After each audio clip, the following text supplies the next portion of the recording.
yaa saba goota hedduu wantan siin taane qaba akka eenyu siif ta'u maaliin garaa si ga'u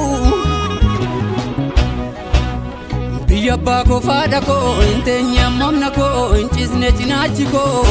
naafa gumaachi koo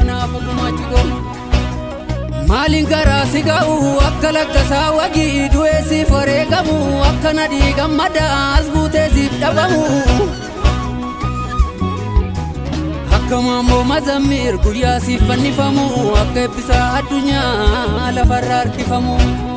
harkifamu akka qeerroo nageessoo qeerrummaan kolaafamu akka leenjisoo dhiigaa summiidhaan ajjeefamu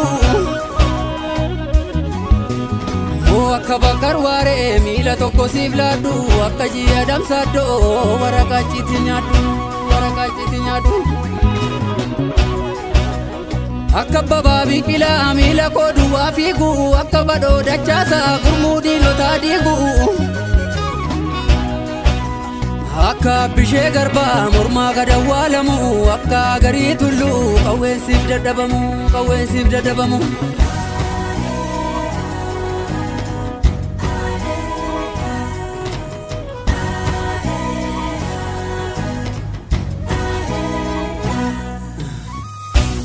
akka olii kadingil diina kootti dhukaasu moo akka baalchaa saafoo lolee diina dachaasu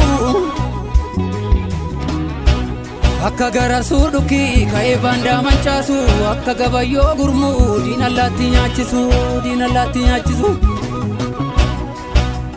akka abdiisaa gaa'idhaa cabsee sii ba'u akka alii cirrii xiyyaara lafaan na'u akka elemoo qilxuu diina biyyarraa qolu akka lamuu qixxeessaa lammii tokkomsee lolu akka taaddasaa birruu maandeellaa siif leenjisu moo akka waaqoo guutuu dhalootatti guddisu akka usmaayyoo muusaa geeraree siif weeddisu akka nu hoogoo banaa sirbee siif walaleessu akka caaluu hundeessaa dhugaa falmee deeffadhu akka daadhii galaanii gaaffii sabaa gaafadhu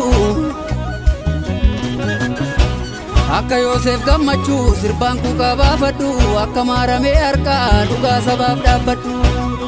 dhaabbadhu hiluu biyyas tergannoo teessoo abbaa gammachiis gooticha caalii shonee kan firrisaa abbaa waggaa gootaaf faachisaa ragaa hunnoon kan meetii sheenqoo baddallee qe'ee ayyuu nagoo nagaa jaallatu jabaa sabaaf dhaabbatu jabaa qomoof dhaabbatu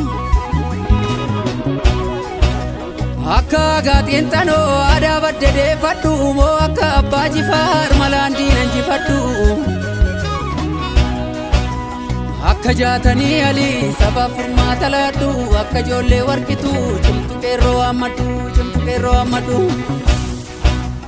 akka jireenya ayyaana geerarsaan kuuqaa ibsu moo akka alii birraa dhaloota barsiifadhu moo akka qeerroo Oromoo diinatti yee caraanu akka dhaloota qubee gugsee diina waraanu